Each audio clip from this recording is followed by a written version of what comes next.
Ron Johnson, aka Top Hat Rockin' for you and yours. Welcome to another edition of Still Life Radio, where we bring you the pulse of what's going on in the community. On tonight's program, we are at the National Action Network Convention. We have the iconic civil rights leader, Reverend Herbert Daughtry.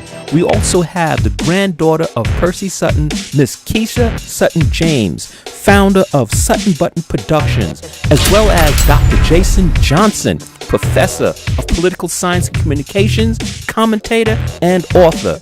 Miss Tiffany Cross, the co-founder and managing editor of The Beat DC. Also, we have Miss Marina Jenkins, litigation director of the NDRC, National Democratic Redistricting Committee. So stay tuned. Peace. Marina Jenkins, is that right? Thank you. And is the litigation director for the National Democratic Redistricting Committee. And we're going to talk a great deal about that and how Census will play an extremely important role in redistricting. Marina manages the organization's litigation portfolios, including impact litigation aimed at remedying structural barriers to fair representation by challenging unlawfully gerrymandered district maps and fighting for a fair and accurate 2020 census and holding elected officials, as I mentioned, accountable to protect voting rights and provide equitable access to the ballot. She is a graduate of Stanford Law School and Princeton University. Most people do not realize this, but the census goes back to the beginning of this country. It is in fact part of the Constitution. And when we talk about, and I heard people shouting out 3/5 human being, that was in large part due to census counts. So we talked today about the census, and one of the main purposes of the census is to provide information for the allocation of political power by redistricting. And so the census is used to allocate congressional seats in the U.S. House of Representatives among the 50 states. And then each of those states then has the opportunity to further create districts for their state legislative bodies based on that same information. And one of the concerns that NDRC is looking to combat and trying to fight in advance and then in 2021 when redistricting occurs is what's called gerrymandering. And so it's basically the perversion of district lines by the political party in power to have that majority entrench their power at the expense of the political minority. And so creating districts that basically dilute the vote of their political opponents, there's been a long history of, unfortunately, racial gerrymandering in the country as well, where, black voters have been either packed into districts, and so they put so many into one district that maybe they could have had 2 representatives, they're only going to have 1, and then sort of the opposite of that is cracking, where you take a community that if it were held together would be able to coalesce around a representative, but that they split them up into various districts so that political power, that community can't get together to represent their candidate of choice. And didn't they just have a judicial hearing in regards to gerrymandering, which was deemed illegal, basically? Yes. So the Supreme Court just recently heard a case on partisan gerrymandering, and they also heard a case about racial gerrymandering. And so in the partisan gerrymandering case, both of the courts below had said that what the party had done was unconstitutional because they were basically purposely diluting the political power of Democrats when the Republicans were in power, saying, in North Carolina, it was this egregious case where, it's a purple state. It's pretty much 50-50, but they figured out how to draw the lines and group people in a way that ends up with 10 Republican seats and 3 Democratic seats. And that split withstood the blue wave from November. And so it shows you how, especially with technology these days, bad actors can really, with pinpoint accuracy, make sure they are grouping people in a way that has a statewide result that is, just not fair and doesn't sort of represent the people in the way that it should be. Wow, and I just want to thank you for all the work that you're doing, and thank you for letting me, as well as the other listeners, know all what gerrymandering is all about. Thank you. Thank you. What does being a daughter of the movement mean to you? And how has the legacy of your parents impacted your life in what you do and how you see the movement forgoing and being? Good afternoon, everyone. Before I even start, I want to acknowledge the presence of my father, the Reverend Dr. Herbert Daughtry, and my mother, the Reverend Dr.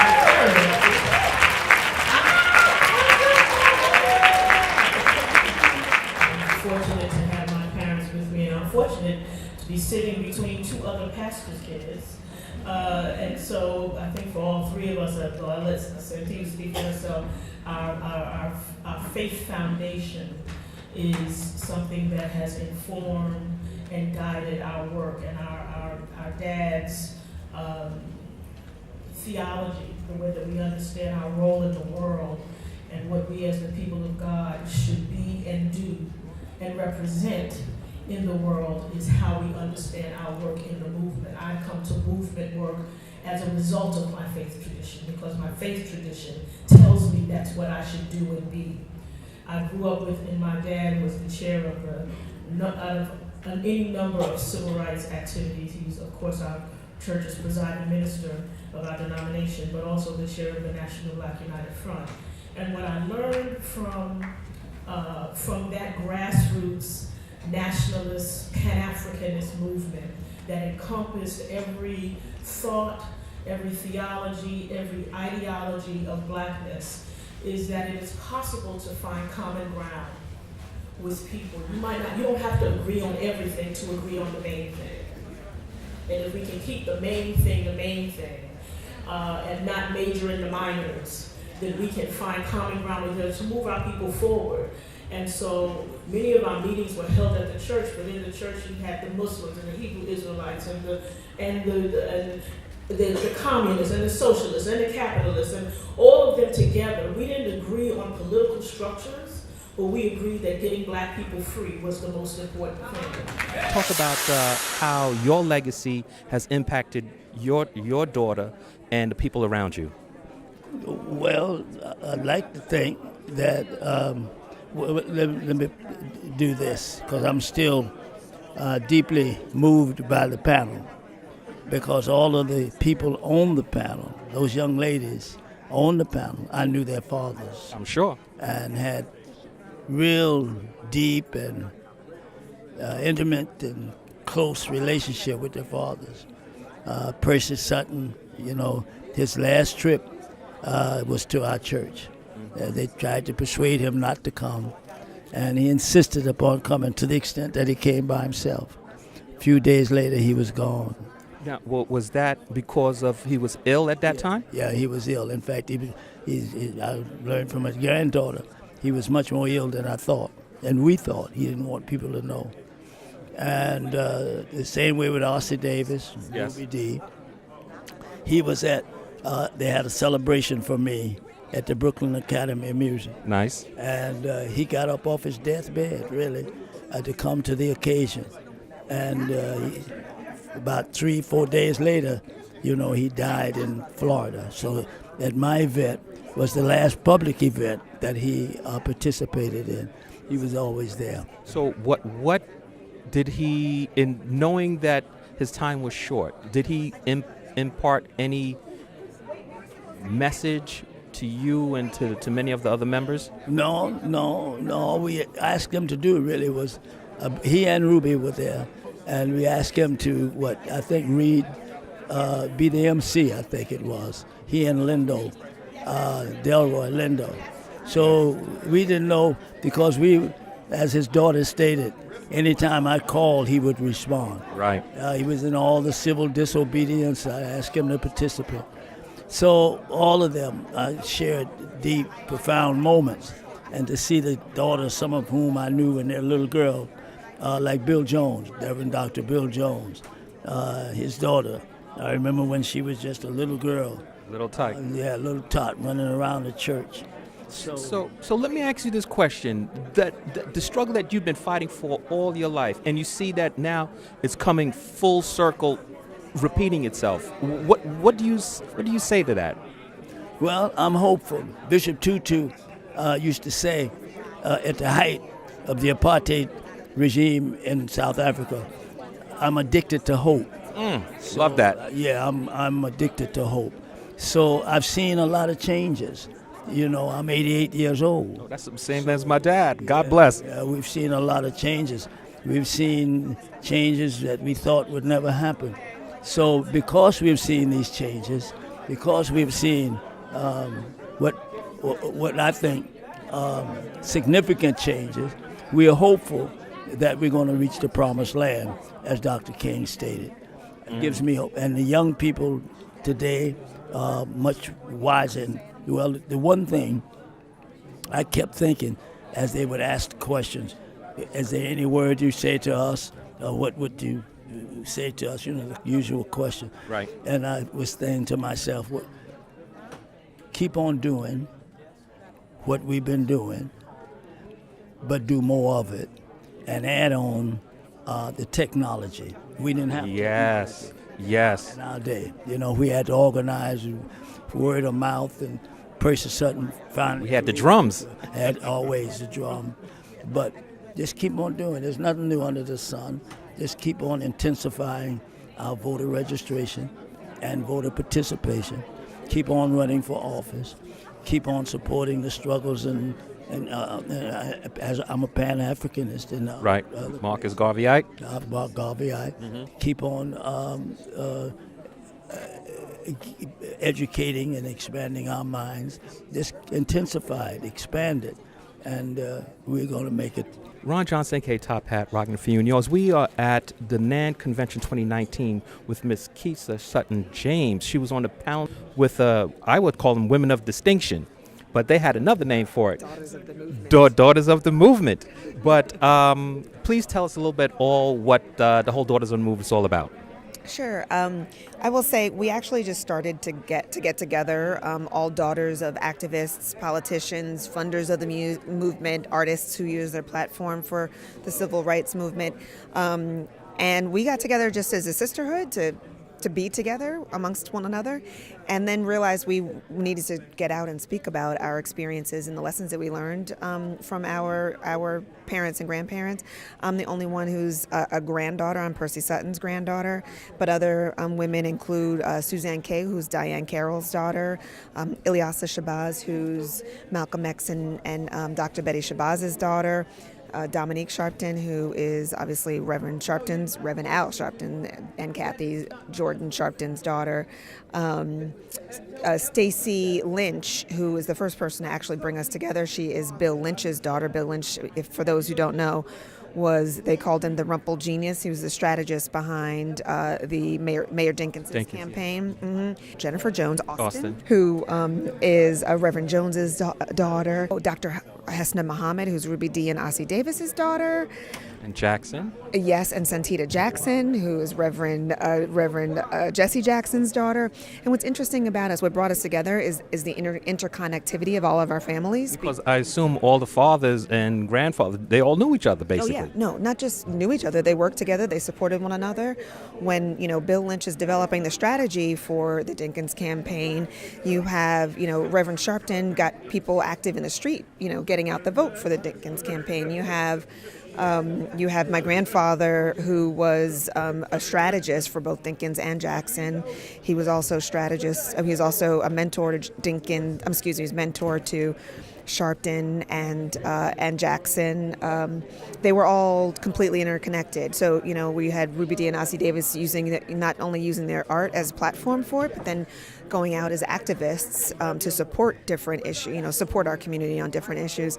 So everyone played their role, and that's part of what our message is to have people understand a little better that it's not just the person who's out front, understand all the different roles that people play and how a movement is made. made. And that's some of what we represent up on the stage. Now, I was listening to the passion that came through the panel, and you talked about something very specific about your granddad going to 63 different banks. That's powerful. Yeah. I say delayed but never denied. Yes. Talk about that.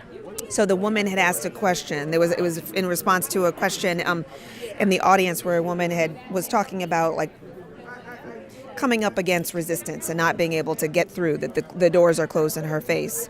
And I talked about how my grandfather, when my grandfather and my father, when they were trying to raise the money to buy our first radio stations, they went to 63 different banks and were denied.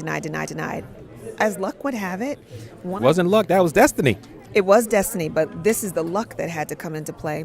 We, one of our shareholders, so they had already raised about $300,000 from a few dozen shareholders. Betty Shabazz was a shareholder, Mayor Dinkins was a shareholder, Roberta Flack. We'd all pooled I wasn't alive, or I was barely alive at the time. Right. You were I was not. you were in the maturation process. Yes, I say we meaning like our business. Yes. But the shareholders had come together, had raised about $300,000. We needed to borrow another $1 million in order to buy our first rate. No, sorry. The first one was first one was 1.8, so it was $1.5 million we needed to borrow. 63 different banks, deny.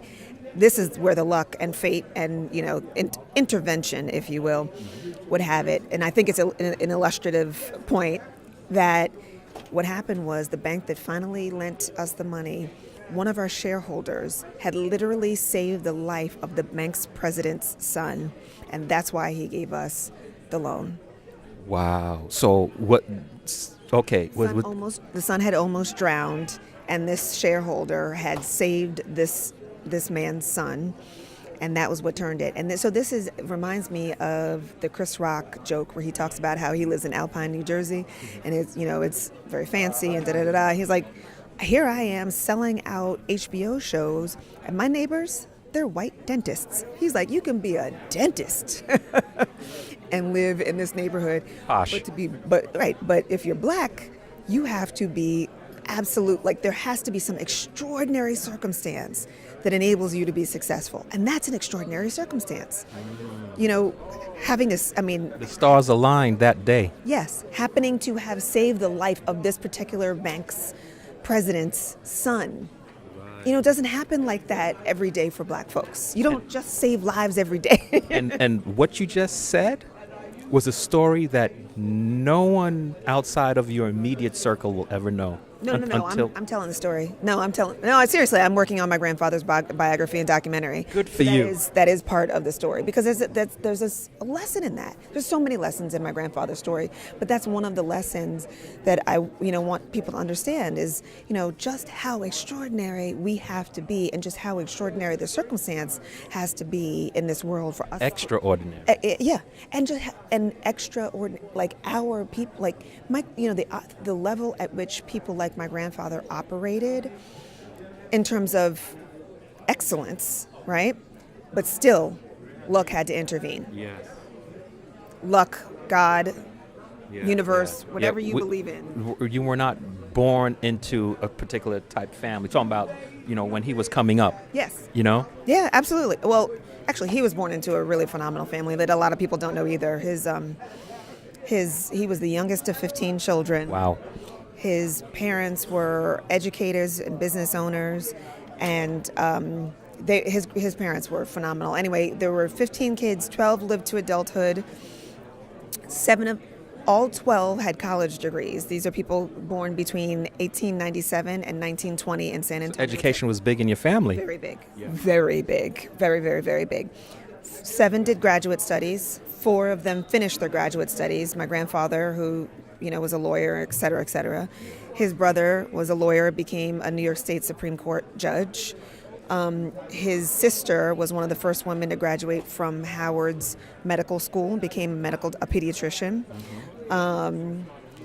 And his eldest brother was a scientist and had worked under George Washington Carver and moved to Russia because George Washington Carver couldn't go. He sent him in his stead to work with the Russian government on their developing the uses of the peanut. So we have a Russian branch of our family. And George Washington Carver, not to hold you up, he has a whole story to tell with his life when he moved into the home, and the gentleman did not want him, since he has the daughter, to have him castrated. That's a whole nother level. Oh yeah, no, there's layers upon layers of history, and so yeah, part of that is what I will be telling people that story of my grandfather and his parents. Great. Let me tell you, it was a pleasure and an honor. Indeed. Thank as you. well. Welcome to the program. Thank you. Thank you for having me. What brought you down here today?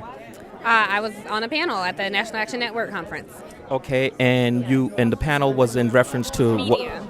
Into media. Okay, now as a black woman in media, I was telling Mr. Johnson that a lot of the times, some of the journalists, they don't talk about the issues. Now, when I watch you on MSNBC, you go straight down to it. A lot of times you'll have the other media journalists there, and you'll challenge them. So what do you find most difficult when talking to some of the other journalists, whether it be right-wing or left? I don't find anything difficult ever about speaking truth, and I challenge others to speak truth, to seek truth, to hear truth when we're, on these panels. So it's nothing difficult about it. I actually enjoy it. I think it's such a responsibility when you have a platform speaking to hundreds of thousands of people. And, we talked about on the panel living in the shadows and standing on the shoulders of people like Ida B. Wells, who was bold enough to bear witness. And that's really what we're all trying to do. I run a political platform, thebeatdc.com. We intersect politics, policy, and people of color. And we do that because despite being the rising majority of this country, despite people of color being the majority of the population at some point in the future, that is not reflected in management or in newsrooms across media companies across the country. And so it's really a space for it. So it's nothing fearful about it for me. I am excited about waking up every day, pursuing truth, sharing truth, and speaking truth. And you get to tell your story the way you want it told and not dictated how it should be. Well, it's not necessarily my story the way I want it told. It's the story the way it is. Right. Yeah, it's facts. Facts matter. Right, exactly. Just like Black lives, facts matter. And we're in a fact-averse society right now, which is a scary thing. Yes.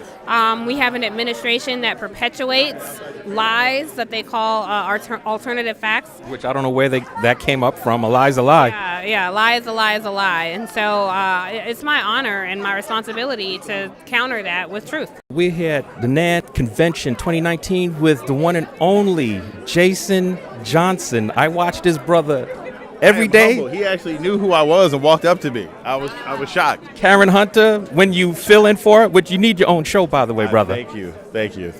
So what brings you down here? Every time Karen hits that, she gets me in trouble. I am here for a couple of reasons. I come up to New York on a regular basis, here to come to the conference, see some great people, talk about some important issues facing our community.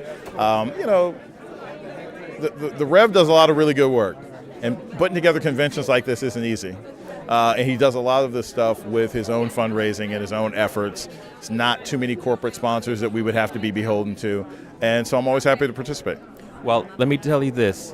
When I watch you on the various different outlets, from O'Donnell to Sharpton to, the Gambit, you tell facts that some of the journalists, I'm not going to name any names, they don't want to go there. This is true. But you go there. This is true. Look, I say to people all the time, I was talking to a bunch of folks here.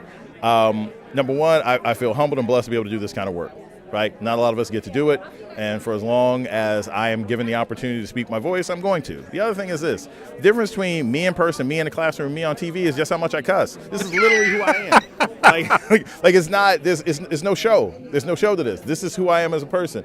But yeah, I'm that same dude. I'm that same dude all the way through. So it's very humbling and flattering that our community appreciates and resonates with what I have to say. Look, I only get to do this because our people care, because our people thirst for real information and real knowledge. So I take that responsibility seriously. is really humbling. And the truth of the matter is, I was just like everybody else. I was that kid out there screaming at the television because I never heard anybody who said anything that sounded like me. So I want to represent not just who I am, but all those voices out there of all of our people, young, old, kids, Christian, Muslim, gay, straight, whatever. Just the whole community. Yeah, who are trying to say, can we hear our voices in these conversations? So, yeah. Right. And were you on a recent panel yesterday, today? No, I'm here to support folks. You just here just to hang out and support. I'm here chilling, getting sandwiches, taking photos. Okay. I was on MSNBC this morning. I'm about to head back to D.C. and do another show tonight. So. You based out of D.C.? Yeah, I live in D.C. Yeah. Okay. I am not a New Yorker. People keep mentioning 125th something, and I get confused. Okay. All right. But let me tell you, brother, I thank you for your time, for all the good work that you do. Oh, looks like the TikTok has told us it's time to go. We'd like to thank all those that came on the program tonight. We'd like to thank Keisha Sutton-James, Reverend Daughtry, Dr. Jason Johnson, Miss Tiffany Cross, Marina Jenkins, for all that you contributed to this conversation to this evening here on Still Life Radio, where we bring you the sights and sounds in still life in the community, behind the scenes in music, fashion, politics, and more. I just met this young lady, Aisha Wilson, who has been a convention goer for the last 2 days so far. Oh, yes, for this convention, yes. Okay, so tell us some of your take of what you've seen so far, and who are you looking forward to meeting? Now, Kamala Harris, I've been doing some research on her. Elizabeth Warren, I actually was at the convention last year, and I got the opportunity to speak with her briefly. And I questioned her view on healthcare as someone where I worked for 12 years as a professor in New Jersey and another 18 years in a restaurant during postgraduate college. And I was diagnosed with multiple sclerosis, and I had to retire and stop working at 39 years old. Wow. So I want to see her stance on healthcare and how it is for someone like me who had great health insurance, who's now unable to work, who actually receives Medicaid. So she told me that, as far as healthcare, large pharmaceutical companies charging these astronomical prices, for medication, that's what she would like to focus on. These big pharmaceutical companies who just raise their prices, for instance, like the EpiPen once, where it's no longer affordable for people, like me. So that was going to be her main front when it pertaining to healthcare. And like I said, I got an opportunity to speak with her last year, but I'm just here. I'm going to gain more information. I'm all here for a woman now, Well, now you really have a fight in this election because it affects you personally. It absolutely does. It's funny. I just did an interview with a young lady where she had a kidney transplant. So we did touch on that, and you have a story that I'm sure that a lot of people are going through, and at a young age. So you have a story to tell, and I'm glad that we met. And you're going to be here for tomorrow as well? I absolutely will be, bright and early. Okay, make sure you hold their feet to the fire. I'm going to try my best to, and it's not just for me, but it's for my people and other people in situations like mine. Okay, all right. Ron John, a.k.a. Top Hat, Still Life Radio here at NAN. Peace.